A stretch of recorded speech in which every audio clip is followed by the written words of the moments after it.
Boating করছি আর এখানে কিন্তু অসম্ভব হাওয়া উঠেছে। এই আমাদের যে ড্রাইভারে কি করছে কিছু বোঝা যাচ্ছে না। যে নৌকার ড্রাইভার সে লেকের মাঝখানে নিয়ে আমাদের বলছে নদীর নৌকার কোনো কন্ট্রোল নেই, ওই দূরে যেতে হবে আমাদের। So we are stranded in the middle of the lake.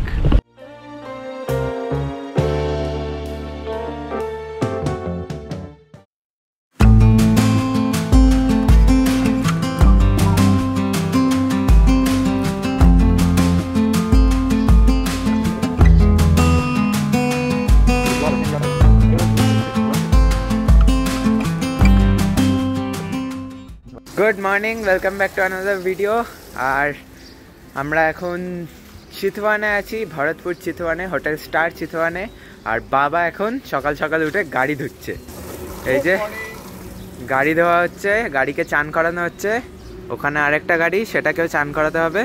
কালকে অনেক খাটাখাটি গেছে গাড়ি, কালকে অনেক খাটাখাটি গেছে। আজকে তাই একটু চান ফান করি, আমরাও চান ফান করে নিয়েই বেরোবো এখান থেকে ব্রেকফাস্ট করে। আর গাড়িতেও তাই চান করানো। আমার চান হয়ে গেছে। আমি একটু হোটেলটা দেখিয়ে দিই, রাতে দেখানো হয়নি। এটা হলো হোটেল স্টার চিতওয়ান। ঢুকে এইদিকে রেস্টুরেন্ট অ্যান্ড বার, যার স্লাইডিং ডোর, সামনে গেলে খুলে যাবে। এই জায়গাটা হলো রেস্টুরেন্ট, আর রিসেপশন হলো এই জায়গাটা।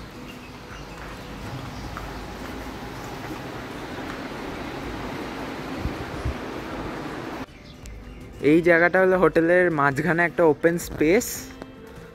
এই আমরা হাঁটছি, বেশ বড় জায়গা নিয়ে বানানো। আর এই যে এইদিকে সুইমিং পুলও আছে। 8:30 বাজে আর আমরা এখন ব্রেকফাস্ট করছি। এই যে পাউরুটি, জ্যাম, বাটার আর ওখানে অমলেট। আমরা 9টার মধ্যে এখান থেকে বেরিয়ে যাব পোখরার দিকে।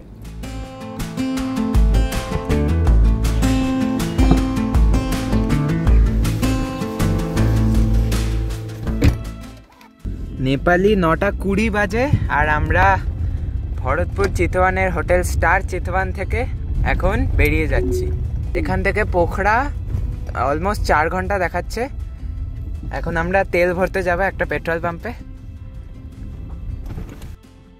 এখানে পেট্রোল ভরানো হয়ে গেল।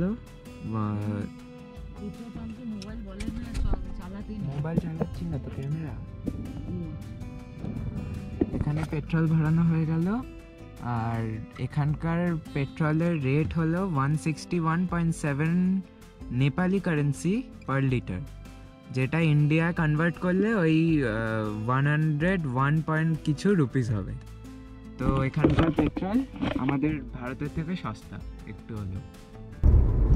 আমরা এখন চিতওয়ান ন্যাশনাল পার্কের মধ্যে দিয়ে যাচ্ছি। এই পার্কে আমরা আগেরবার যখন এসেছিলাম 2 দিন থেকেছিলাম আর অনেক জন্তু দেখেছিলাম, ভালু দেখেছিলাম। ফর দ্য ফার্স্ট টাইম, হ্যাঁ, for the first time in জঙ্গল ভালু দেখেছিলাম। এটা হলো ভরতপুর বাইপাস, সোজা গেলে ভরতপুর টাউন। আমরা ডান দিকে ঘুরে যাচ্ছি পোখরার দিকে। পোখরা বা পোখারা, মানে আমরা পোখরা বলি বাংলায়, স্পেলিং পোখারা। এখন আমাদের বাঁ দিকে সেতী গণ্ডকী নদী যাচ্ছে। এই নদীর পাশে আমরা কি যাব অনেকক্ষণ। চারদিক খুব সুন্দর, ছোট পাহাড়।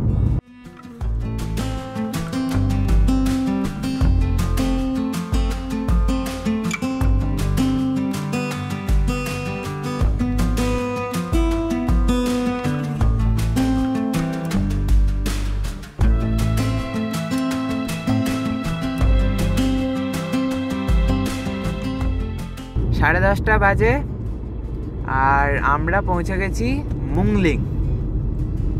এইখান থেকে আমরা বাঁ দিকে চলে যাব। এখান থেকে ডান দিক হলো কাঠমান্ডু আর বাঁ দিকে গেলে পোখরা। পৃথ্বী হাইওয়ে, এটা হলো কাঠমান্ডু পোখরা হাইওয়ে। এই আমরা বাঁ দিকে ঢুকে গেলাম পোখরার দিকে। এখানে আগের বার এই সামনেই একটা ব্রিজ আছে, ব্রিজটা দিয়ে নদীটা ক্রস করব। আগের বার আমরা এই পুরনো ব্রিজে কাজ হচ্ছিল বলে আমরা আটকে গেছিলাম 4 ঘন্টা এখানে, রাস্তায় কাজ হচ্ছিল। এখন পাশাপাশি পুরনো ব্রিজ আর নতুন ব্রিজ দুটোই আছে। এই নতুন ব্রিজের ওটা হলো পুরনো ব্রিজটা।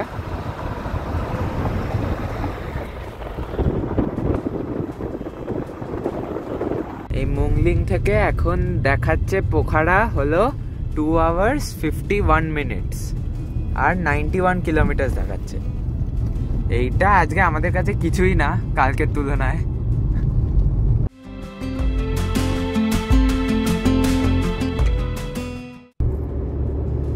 এই মুংলিং থেকে বাঁদিকে নিয়ে এই পৃথ্বী হাইওয়ে আমরা যখন 2019-এ এসেছিলাম, রাস্তাটা 2 লেন নর্মাল রাস্তা ছিল, এখন 4 লেন রাস্তা হয়ে গেছে। আমি জানি সামনে অনেক জায়গায় এখনো তৈরি হচ্ছে, কিন্তু যেখানটা তৈরি হয়ে গেছে অসাধারণ। পাহাড়ের ওপর কি রাস্তা! এই জায়গা রাস্তাটার এই জায়গাটা একটু বাজে প্যাচ ছিল, এখানটা তৈরি হচ্ছে। আমরা রাস্তা দিয়ে যেতে যেতে দেখলাম ওই দূরে ওটা সাদা সাদা, ওটা কিন্তু মেঘ না, ওটা বরফের পাহাড় দেখা যাচ্ছে। একটু হেজ আছে কিন্তু বরফের পাহাড় আমরা বুঝতে পারছি। আমরা পৌঁছে গেছি বন্দিপুর বলে জায়গাটায়, এখান দিয়ে চলে যায় বন্দিপুর টাউনে। এটা একটা বেশ ইম্পর্টেন্ট জায়গা, এখান থেকে ভালো পিক দেখা যায়, আমরাও দেখতে পারছি কিন্তু একটু হেজ আছে।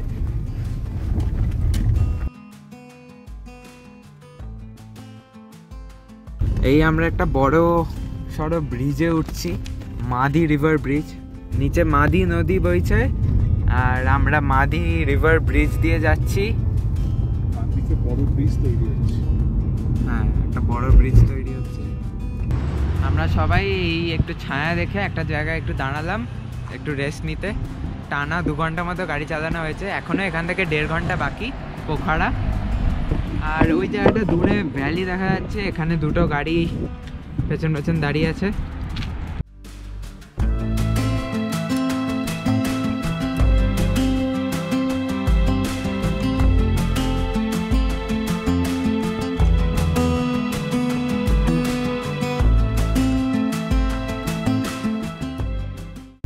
এখান থেকে পোখারা দেখাচ্ছে আর 16 মিনিট। আর লাস্টের দিকে রাস্তাটা বেশ খারাপ ছিল, মানে রাস্তার কাজ চলছে তাই অনেকটাই রাস্তা খারাপ ছিল। আর এখান থেকে 6 কিলোমিটার পরেই আমরা পোখরা শহরে ঢুকবো। আমরা এখন মোটামুটি পোখরা শহরে ঢুকে গেছি আর চারিদিকে ভীষণ ধুলো। আমরা এখন যাচ্ছি হলো নেপালের ট্যুরিজম অফিসে মুস্তাংয়ের পারমিট করানোর জন্য। সেখানে গিয়ে আগে বাবারা পারমিট করবে, তারপর আমরা হোটেলে যাব। আমরা 9:30 বেরিয়ে পোখরা ঢুকে গেলাম। দেখে বাঁ দিকে হলো নেপালের ট্যুরিজম অফিস, আমরা বাঁ দিকে ঢুকে যাব।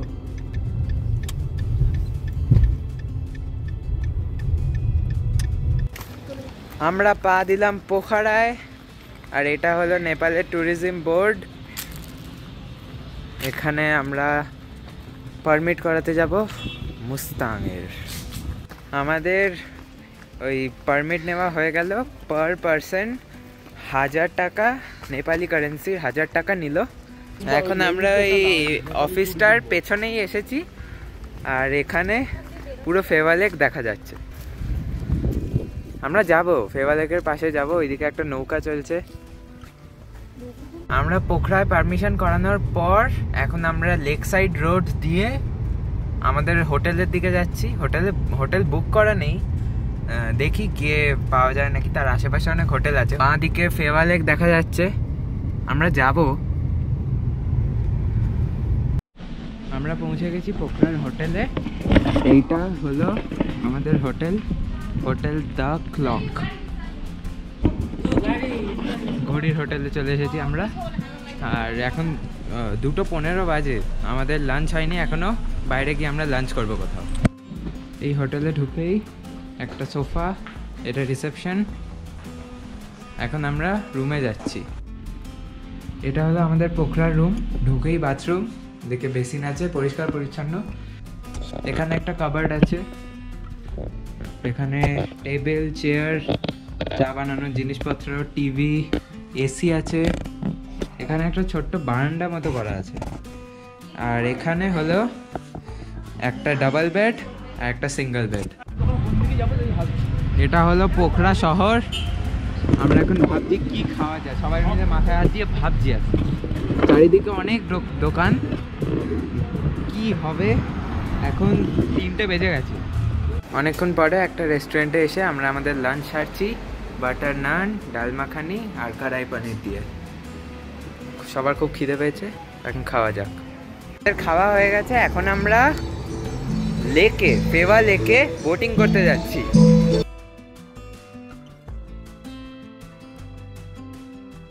এটা হলো পোখরার লেক সাইড, আর ওই আইল্যান্ডটায় আছে হলো তালবারাহি টেম্পল। এখানে সবাই বোটে করে ওই তালবারাহি টেম্পলে যাচ্ছে। আর বোটের রেটটা আমি দেখিয়ে দিই।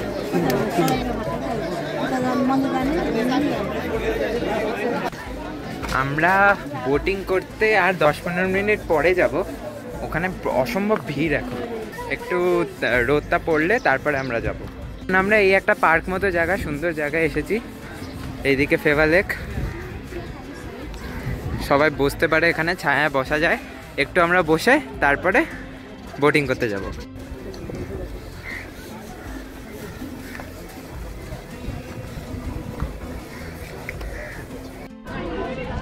আমাদের লাইফ জ্যাকেট পরা হয়ে গেছে। এখন সবাই মিলে আমরা যাচ্ছি বোটিং করতে। আর আমরা ওই তালবাহারি টেম্পল যাব না, আমরা এমনি বোটিং করতে যাব। এই যে আমাদের বোট চলে এসেছে, এখন আমরা উঠবো। বাবা কেমন লাগছে? দুর্দান্ত, বেশ বিকেল বেলা। মা বনানী কাকিমা এদেরকে জিজ্ঞেস কর কেমন লাগছে তোমাদের? দারুণ লাগছে। জিজ্ঞেস করেছি। আরে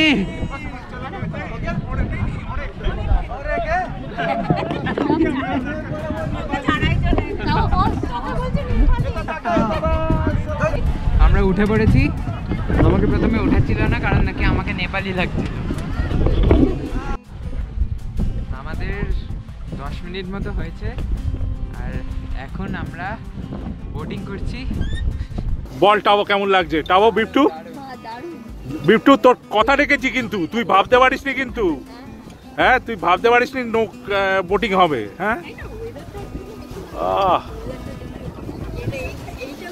আচ্ছা, হাওয়া দিচ্ছে, দারুণ দারুণ লাগছে। তখনও আমি জানতাম না যে এই সুন্দর হাওয়াটা আমাদের জন্য সর্বনাশ ডেকে আনবে। আমরা এখন ফেওয়া লেকের ওপর বোটিং করছি, আর এটা হলো প্যাডেল বোট, মানে প্যাডেল করে বোটটা চালানো হচ্ছে। আচ্ছা, তো ফেওয়া লেকে আমরা বোটিং করছি, আর এখানে প্রচণ্ড হাওয়া দিচ্ছে। আর আমাদের ড্রাইভার না আমাদের কথা বুঝছে, না শুনতে পাচ্ছে নাকি কিছু জানি না। তো এখন এই আমরা যাচ্ছি, অত দূর এসেছি, ওইটা তালবারাহি টেম্পল। আর এই যে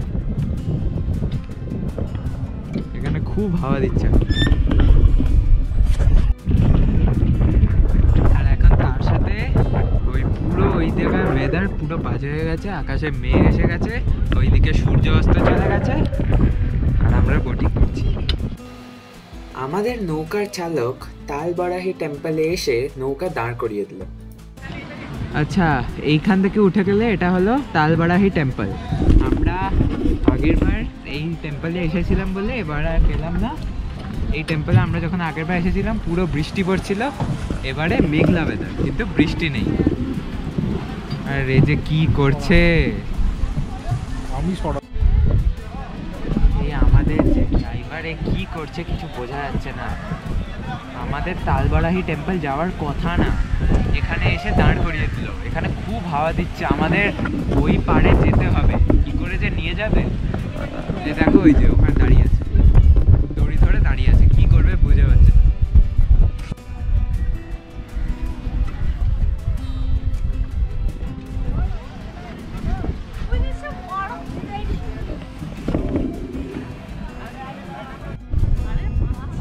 Okay, so we are stranded in the middle of the lake. কোনোভাবে বুবাই কাকা হেল্প করছে।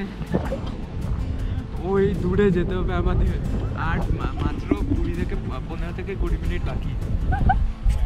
যা হবে হবে।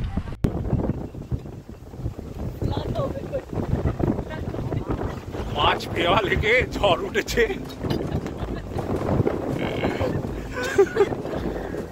সবাই চেষ্টা করছে উদ্ধার করার, আমাদের ওনার ভয়।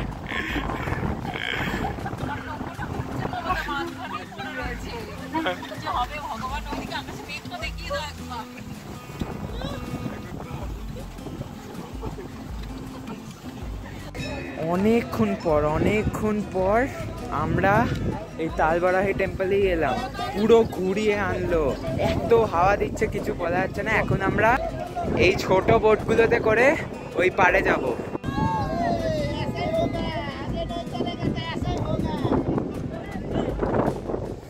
ওইটা আমাদের বোট ছিল, আমরা এখন এই বোটে করে যাচ্ছি।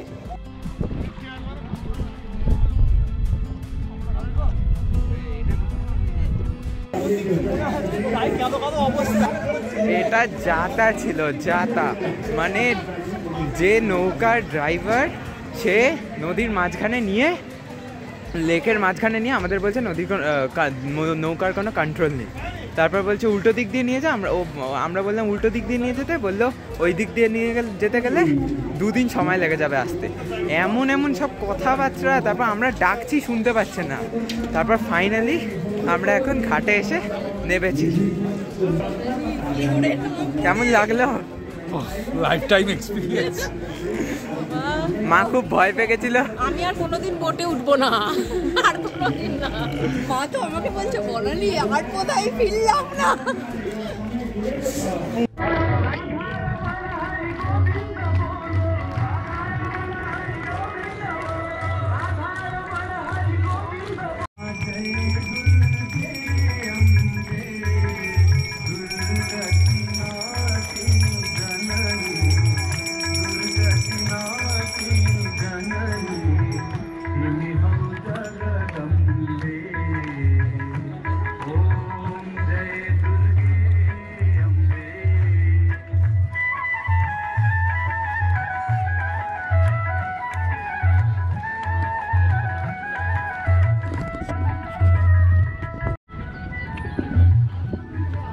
ওইদিকে আরতি চলছে আর আমরা এখন এই ফেওয়া লেকের ধারে এই রাস্তা দিয়ে এখন একটু হাঁটবো।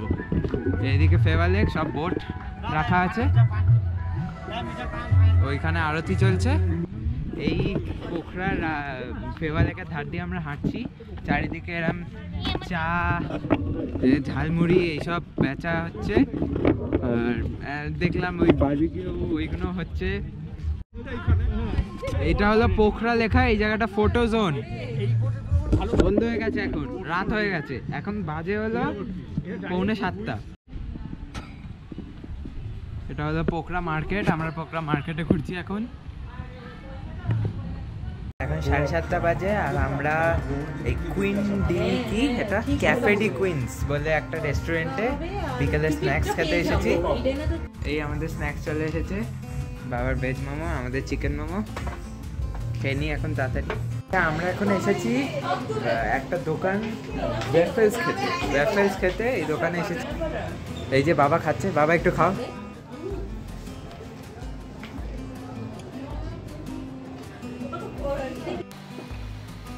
আইপিএল দেখতে দেখতে সেদিন আমরা হোটেলে ডিনার সেরে নিলাম। আমরা ডিনার করে চলে এলাম আর রুমে এসে আমরা ফ্রেশ হয়ে নিয়েছি। আর আজকের ভিডিও এখানেই শেষ করছি। আমাদের চিতওয়ান থেকে পোখরা আসা আর পোখরার ফেওয়া লেকে আমাদের ঝামেলা যা হলো, তা যদি ভালো লেগে থাকে তাহলে লাইক, শেয়ার এবং সাবস্ক্রাইব করতে একদম ভুলবে না। আর কালকে আমরা পোখরাতেই থাকছি আর পোখরার বিভিন্ন সাইট সিইং দেখবো, পোখরার অনেক জায়গায় যাব। তো সেই গল্প আসছে নেক্সট এপিসোডে। তো স্টে টিউনড, বাই বাই।